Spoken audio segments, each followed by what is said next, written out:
Welcome friends. சிறகடி காசை serial நாளைக்கு எபிசோட்ல என்ன சீன்ஸ் வரப்போகுதுன்றதை பத்தி பார்க்கலாம். மீனா தம்பி சத்யா விஜயாவோட பணத்தை பறிச்சுட்டு போனதுனால இப்ப விஜயாவால வட்டி கட்ட முடியல.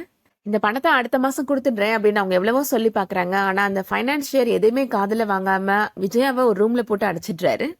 அந்த டைம்ல முத்துவுமே ஃபைனான்சியருக்கு பணம் கொடுக்கறதுக்காக வந்துட்டு இருக்கிறாரு. கூடவே மீனாவும் வந்துட்டு இருக்கிறாங்க. முத்துவுக்கு திடீர்னு ஒரு சவாரி வர்றதுனால மீனாட்ட இந்த பணத்தை நீயே கொண்டு போய் ஃபைனான்சியர்ட்ட கொடுத்துரு அப்படின்னு சொல்றாரு.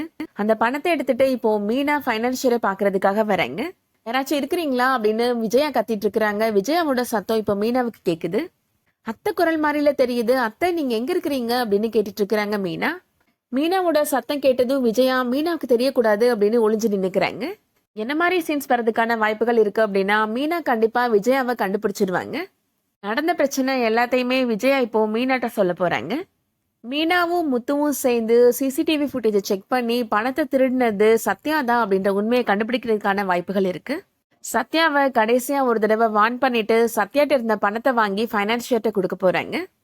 அதுக்கப்புறமா விஜயாவையும் அந்த இடத்துல இருந்து மீட்க போறாங்க. இதுக்கிடையில ரோகிணியை பத்தின உண்மையும் கூடிய சீக்கிரமா அந்த பிஏ மூலியமா வெளிவர போகுது. அதுக்கப்புறம் தான் மீனாவோட நல்ல கேரக்டர் விஜயாவுக்கு தெரிய வரப்போகுது. ஏற்கனவே கல்யாணமான உண்மையை மறைச்சு மனோஜ ரோகிணி கல்யாணம் பண்ணிருக்கிறாங்க. இந்த உண்மை மட்டும் விஜயாவுக்கு தெரிய வந்துச்சுன்னா கண்டிப்பா ரோகிணியை வீட்டை விட்டு அனுப்பிடுவாங்க. அதுக்கப்புறம் தான் மீனாவோட அருமை விஜயாவுக்கு புரிய வரும். வெயிட் பண்ணி பார்க்கலாம் என்ன நடக்க போகுதுன்றத.